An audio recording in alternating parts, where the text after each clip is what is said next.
Si je suis prête à faire un marathon.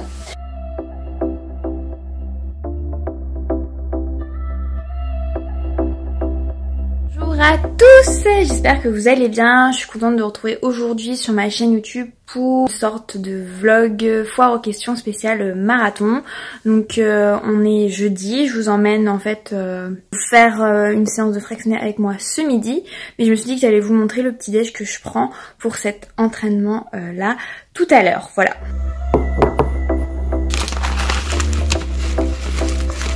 Bon, en ce moment, j'utilise pas trop de muesli en vrac parce que j'adore ce muesli là, hein. C'est pas de la pub.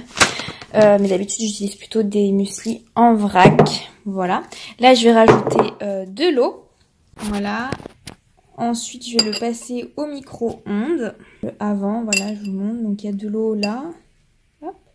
Et le micro. Honnêtement, c'est vite fait. La banane permet de réduire...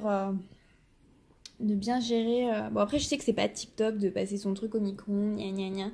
Mais bon. Savoir aussi qu'il m'arrive quand même de courir pas mal à jeun. Je cours à jeun jusqu'à des sorties de 20-25 km sans problème. Après je recommande pas de faire ça, c'est clair. Spontanément comme ça hein. Je cours à jeun jusqu'à 20-25 km mais clairement je vous conseille pas de faire ça comme ça si vous n'avez pas l'habitude. Après quand j'ai du fractionné je ne fais pas ces séances à jeun et je crois que ça c'est quelque chose que je vous avais pas mal répété. Quand vous faites des séances hyper intenses n'y allez pas à jeun parce que c'est vous aurez pas toute votre énergie et l'objectif de ces séances c'est quand même voilà, de progresser pas mal. Donc c'est pour ça qu'il faut un bon petit déjeuner.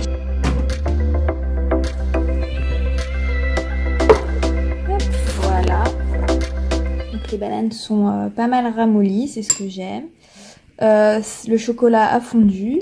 Et souvent, s'il y a encore un peu d'eau supplémentaire, je rajoute un peu de muesli pour me faire plaisir. Hein, voilà. Voilà. C'est pas très zéro déchet, ce muesli, hein, je le répète. Et voilà, on ne peut pas être parfait. Voilà, tout simplement ce que je mange avec souvent un thé ou... un grand verre d'eau avec du citron pour aider ma digestion hein, mais voilà c'est tout pour le matin et c'est trop bon. Voilà, des fois j'ajoute un peu de cannelle, je change les fruits mais globalement c'est muesli, quel que soit le muesli, de l'eau, un fruit et voilà. Bon, et quand vous le mangez, voilà, vous voyez, ça fait une espèce de bouillie, donc c'est hyper, ça remplit bien, on va dire. Et surtout, c'est hyper nutritif. Vous êtes bien rassasié et surtout, c'est hyper nutritif. Vous avez tout ce dont vous avez besoin pour passer une bonne matinée. Hop, aujourd'hui, comme vous l'avez remarqué, il y a un très beau soleil. Donc là, on est à la fin de la matinée. Bon, désolée pour la tête. J'ai bossé toute la matinée. Donc là, je me prépare pour aller courir. J'ai décidé de mettre un short parce que il a annoncé qu'il va faire 12 degrés à 13h. Donc je me suis dit que ça irait très bien le short. Et non, je vais pas courir en brassière. Donc je vais vous montrer, je vais m'habiller vite fait devant vous. Voilà, avec lui. Hein, coucou toi. Coucou. Hein, oui. Oh. Donc le short parce qu'il va faire bon. Mais après, faut pas non plus déconner avec le haut. Voilà. Je pense que je vais essayer de commencer à répondre à des questions que vous m'avez demandé. Notamment une des questions qui revient souvent, c'est comment savoir si je suis prête à faire un marathon. Donc je remettrai bien dans la barre d'infos.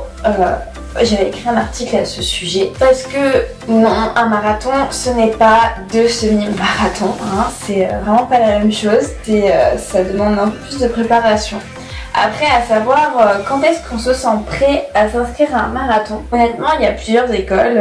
Il y en a qui commencent les courses à pied, leur première course c'est souvent un marathon parce que le marathon ça représente un peu le défi d'une vie, on va dire.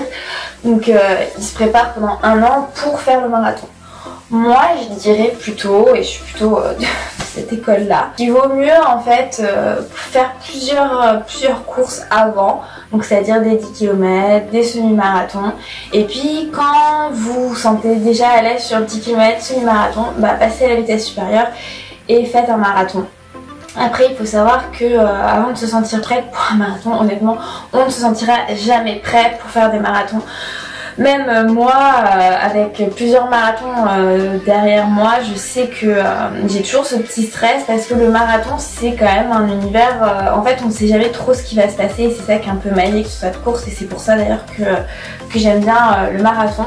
C'est que on ne sait pas trop ce qui peut se passer parce que c'est ça la magie de cette course. Et même si on prépare dans les détails sa course, il y aura toujours une part de hasard qui est beaucoup plus importante que sur un semi ou un 10 km. Et souvent cette part de hasard commence entre on va dire 32 et jusqu'à 42. Donc à savoir si vous êtes prête ou pas, franchement je pense que c'est plutôt plusieurs questions à vous poser. C'est est-ce que je peux consacrer au moins, on va dire au moins 8 semaines, voire plutôt 12 à une prépa assez importante pour aller sur ce marathon, puisqu'il y a quand même, je vous en parlerai plus tard dans la journée, hein, mais il y a quand même vachement d'entraînement à réaliser. Hein. Est-ce que je suis prête donc à sacrifier ces 12 semaines là, puisqu'elles sont quand même, il y a quand même beaucoup d'entraînement, il y a aussi une vie sociale qui sera un peu modifiée, moins d'alcool, faire beaucoup plus attention à son alimentation, et surtout le fait de suivre ces entraînements là, d'aller au bout. Moi personnellement je me suis jamais sentie prête à 100%, mais je crois que si vous vous posez des questions, ça veut dire que déjà un peu dans votre tête vous avez envie de vous lancer ce défi là, et je crois que vous avez fait le plus long chemin. Après on va dire que choisir son marathon c'est encore une autre histoire. Une autre question que je reçois souvent c'est quelle est la durée de ma prépa, si j'avais des conseils de prépa à donner. Donc pour les préparations, déjà il faut savoir que le mieux c'est d'avoir un coach qui vous fasse ces préparations vraiment adaptées à votre niveau. Voilà, il n'y a pas de secret. Hein. Bon alors par contre oui, il y a plein de préparations que vous pouvez trouver très facilement sur internet. Après ce sont des préparations on va dire génériques, dans le sens où elles sont pas adaptées à votre niveau, à votre cardio, à votre objectif. Moi personnellement, bon vous le savez, hein, j'ai sorti un livre, je vous le montre. Voilà, j'ai sorti ce livre. Dans ce livre, vous avez plusieurs préparations. Ce chat me suit partout. Vous avez plusieurs préparations qui sont adaptées à, par exemple, finir son marathon, le faire en moins de 4 heures, le faire en 3 heures et quelques. Enfin voilà. En fait, il n'y a pas de longueur de prépa idéale, où je ne peux pas vous partager ma prépa à moi, puisque honnêtement elle ne sera pas pertinente pour vous. Moi je l'ai faite en 8 semaines, sachant que je fais beaucoup de triathlon, donc c'est adapté aussi à tous les sports que je pratique à côté, le fait aussi que ça soit quand même mon 5e marathon. Donc voilà, il y a quand même plein de paramètres qui rentrent en ligne de compte sur une préparation. Donc c'est pour ça que moi je vous conseille vraiment à prendre un coach, à vous faire encadrer, parce que le marathon c'est quand même pas une course anodine. Et pour les personnes qui sont un peu plus âgées, qui ont 40, 50, 60 ans, faites un test d'effort chez un médecin. Consultez vraiment un médecin pour faire surveiller votre cœur, parce qu'il en prend quand même un petit coup sur le marathon, puisque c'est un effort quand même très très long, hein, voilà, entre 3, 4, 5 voire 6 heures, donc ça dépend vraiment, même plus, ça dépend vraiment de ce que vous voulez faire sur ce marathon là. Donc voilà, faites-vous suivre, c'est quand même... Voilà, c'est important pour vous, pour votre santé. Voilà, bon, je vais y aller. Je vous donne rendez-vous quand j'aurai mes baskets sur moi quand même.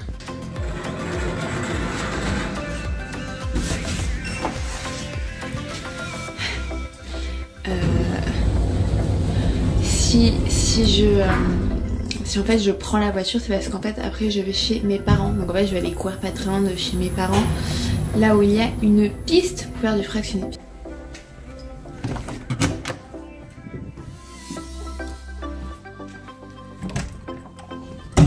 Alors l'une des questions que vous me posiez par elle, c'était est-ce que je peux préparer un marathon avec que 2 sorties dans la semaine? Honnêtement non, parce que moi personnellement je préconise quand même de faire par semaine la distance du marathon en cumulé. Donc par exemple en 3 sorties pouvoir faire 42 km, donc c'est-à-dire la sortie longue du week-end qui va faire en fait on va dire presque la moitié de la distance marathon, puisque vous allez souvent faire des sorties de 1h30, 2h, 2h30. Donc en moyenne entre 15, 20, 25 km. Donc ça fait vraiment la moitié de cette distance-là. Mais par contre, les autres sorties, c'est des sorties fractionnées ou de récupération. Et donc là, honnêtement, franchement, je pense que c'est très difficile de pouvoir préparer un marathon qu'avec 2 sorties par semaine. C'est pas quelque chose que je conseillerais. Après, on me demande souvent quel est le rythme effectivement que je m'impose durant des prépas marathon. Donc comme je disais, pour moi, si vous arrivez à faire 42 km dans la semaine, vous arriverez à courir le marathon. Voilà, c'est souvent ce qu'on dit. Après, moi personnellement, depuis plusieurs marathons, depuis 2-3 marathons, maintenant j'essaie quand même de faire plus de kilométrage, ce qui me permet d'engranger un peu plus de capacité et de... Je trouve pas mes mots. J'ai mon appareil dentaire, il faudra que je vous en reparle dans une autre vidéo. Mais bref, ça permet quand même d'avoir assez de foncier, assez de caisse comme on dit pour repousser un peu le fameux mur au marathon, puisque voilà, faire 42 km par semaine c'est bien, en faire 50 voire 60 c'est quand même mieux, mais après voilà, c'est pas possible pour tout le monde en termes d'emploi du temps. Après il faut savoir que certaines prépas vous font faire quand même beaucoup de kilomètres avec les fractionnés, donc vous y arrivez quand même pas mal, puisque moi j'ai des fractionnés qui me font faire des fois 16-18 kilomètres. Voilà, on arrive quand même assez vite aux 50-60 km. Voilà, donc non, honnêtement pas de sortie minimum, et après quand même pas mal de kilométrage. Je pense que le kilométrage idéal par semaine serait, je pense, 50.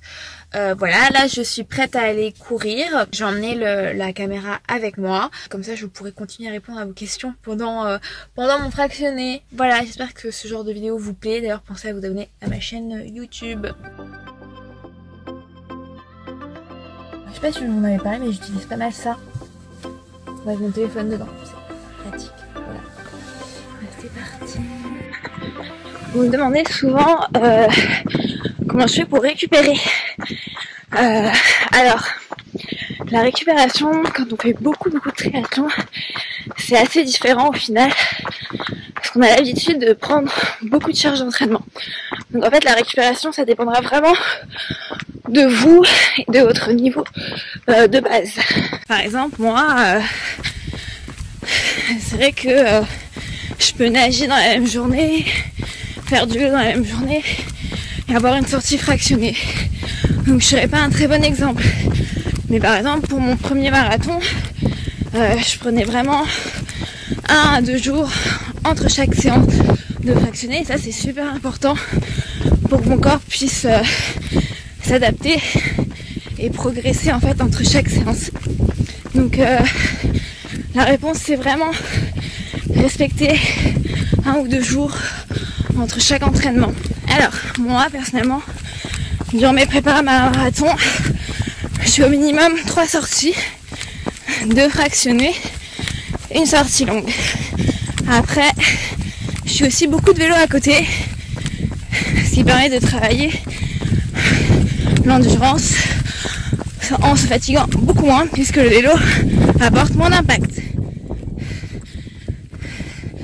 J'espère que ça va pas vous donner la gerbe de me voir courir en même temps, de parler, et que moi je vais pas me casser la gueule.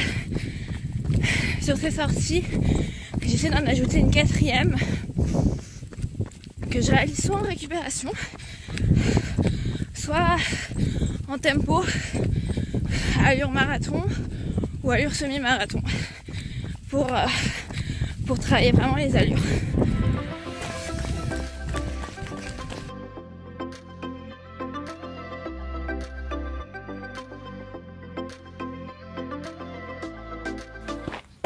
Voilà. Bon là j'ai fait 30 minutes d'échauffement, et donc comme vous voyez je suis sur la piste, donc je suis là pour faire du fractionné. Avant d'entamer le fractionné, je vais répondre à d'autres petites questions que j'ai reçues.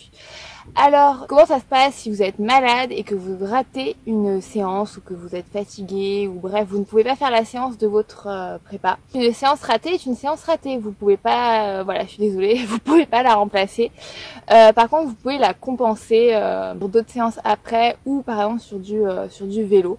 Voilà, mais voilà, une séance ratée, c'est voilà, c'est raté, hein, tant pis. Après, honnêtement, si vous préparez un marathon, que c'est votre premier, je vous conseille vraiment de prendre un coach, c'est ce qu'il y a de mieux. Après, si c'est vous avez déjà fait plusieurs marathons, oui, effectivement, vous n'êtes pas obligé de prendre un coach.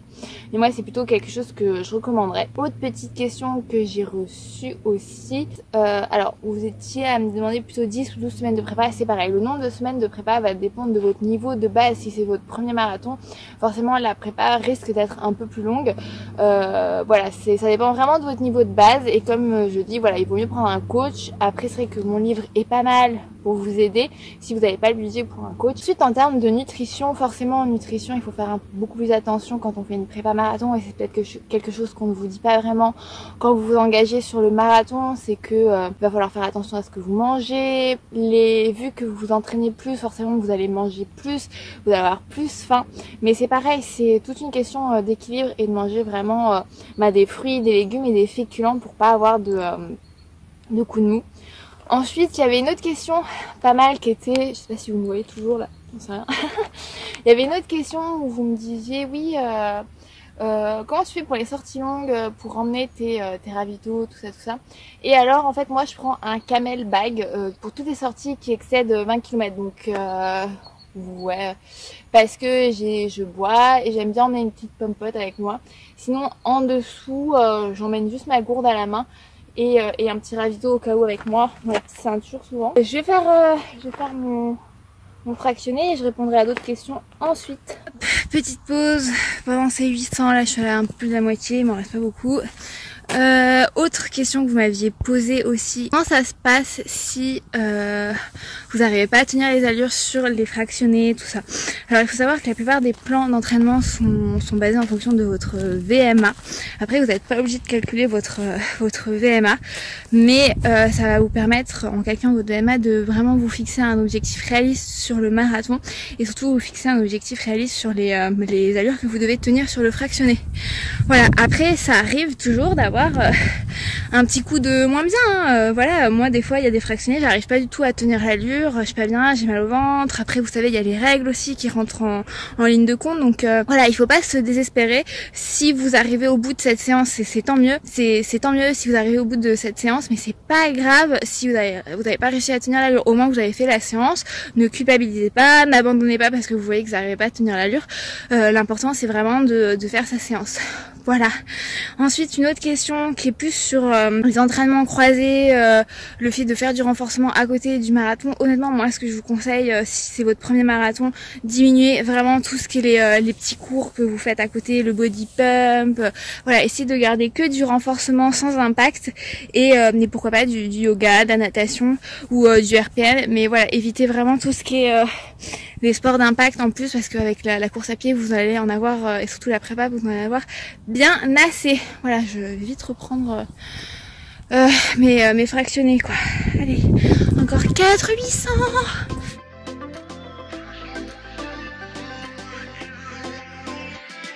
Séance de fractionner là, ouais, j'ai un petit retour quand même là de 10 minutes. Le soleil est sorti, j'ai tombé une couche et là franchement je pourrais limite courir en brassière tellement il fait chaud. Une des autres questions que vous me posiez, c'est quelle doit être la sortie la plus longue en termes de kilométrage.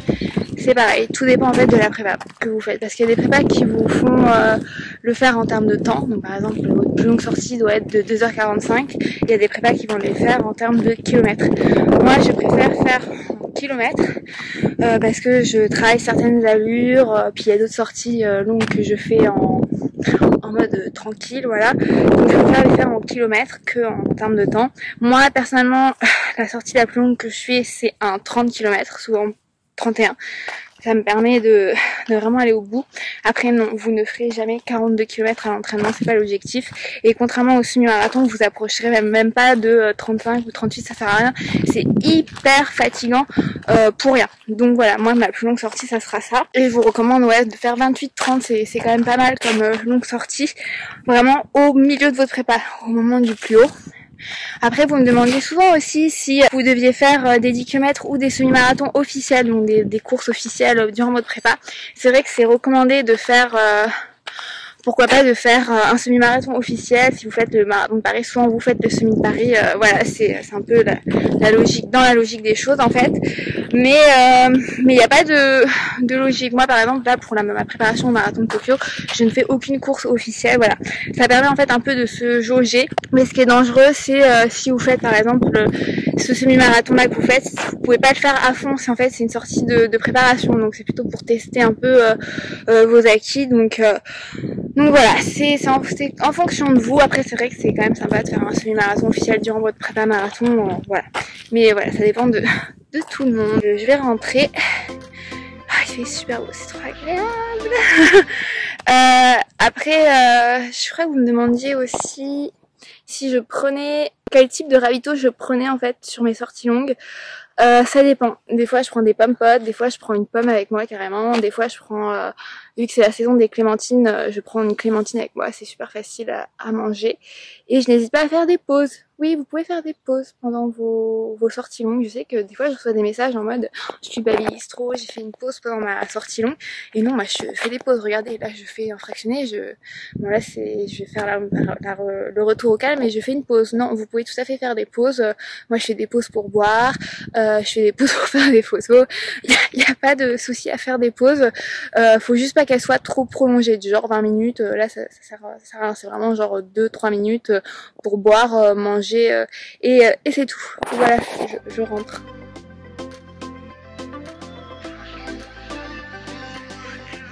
Voilà, séance terminée. Je vais me doucher et ensuite aller déjeuner avec ma maman. Voilà. Ce soir, je vais faire des étirements et des abdos. Je crois qu'il y a quelque chose qui est super important, c'est de continuer à faire du renforcement musculaire, même durant votre prépa marathon, même si vous êtes fatigué, même si vous n'avez pas envie, parce que ça prévient vraiment les blessures. Parlons de blessures, ça peut arriver durant votre prépa marathon et si ça arrive tôt, bah tant mieux, ça veut dire que vous pouvez un peu décaler votre prépa. Si ça arrive vraiment sur la fin de la prépa, il vaut mieux lever le pied, voir comment ça se passe, la douleur et surtout consulter. Allez direct consulter votre médecin du sport, n'attendez pas que ça s'aggrave, ne continuez pas à courir dessus en disant en pensant que ça va disparaître, c'est pas le cas. Voilà, un marathon, il y en aura plein, il y en a plein chaque année, c'est pas grave, si ce n'est pas celui-ci, il y en aura d'autres. Voilà, c'est vraiment ce qu'il faut vous dire si jamais vous êtes blessé pendant ou en fin de préparation. Il vaut mieux avoir une belle année de sport que se gâcher toute son année de sport comme moi j'ai pu faire par rapport au marathon de Barcelone en me blessant très gravement.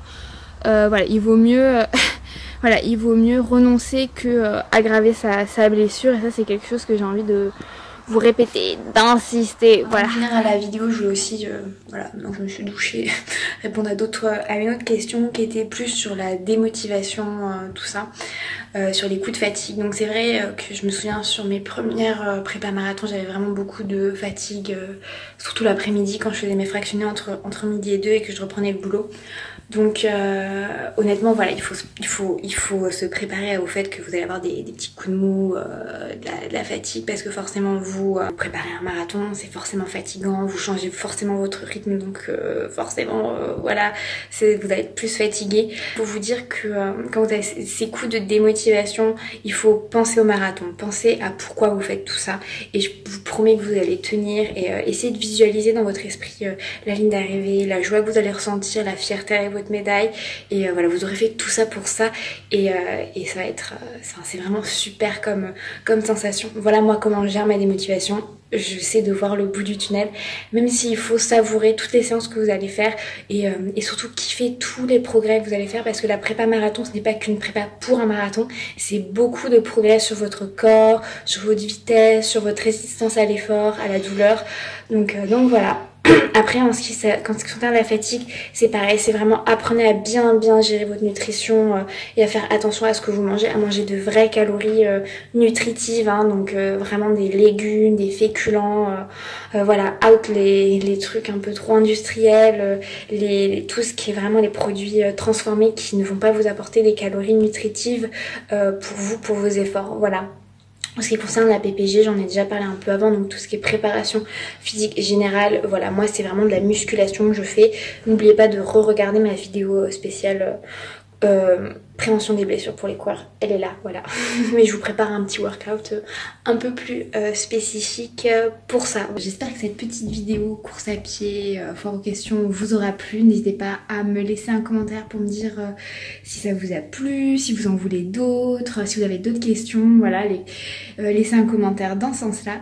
Laissez un petit pouce, voilà, si vous avez aimé cette vidéo. Pensez surtout à vous abonner à ma chaîne YouTube ou à mon compte Instagram. Je vous dis à très vite pour de nouvelles vidéos. Bye bye!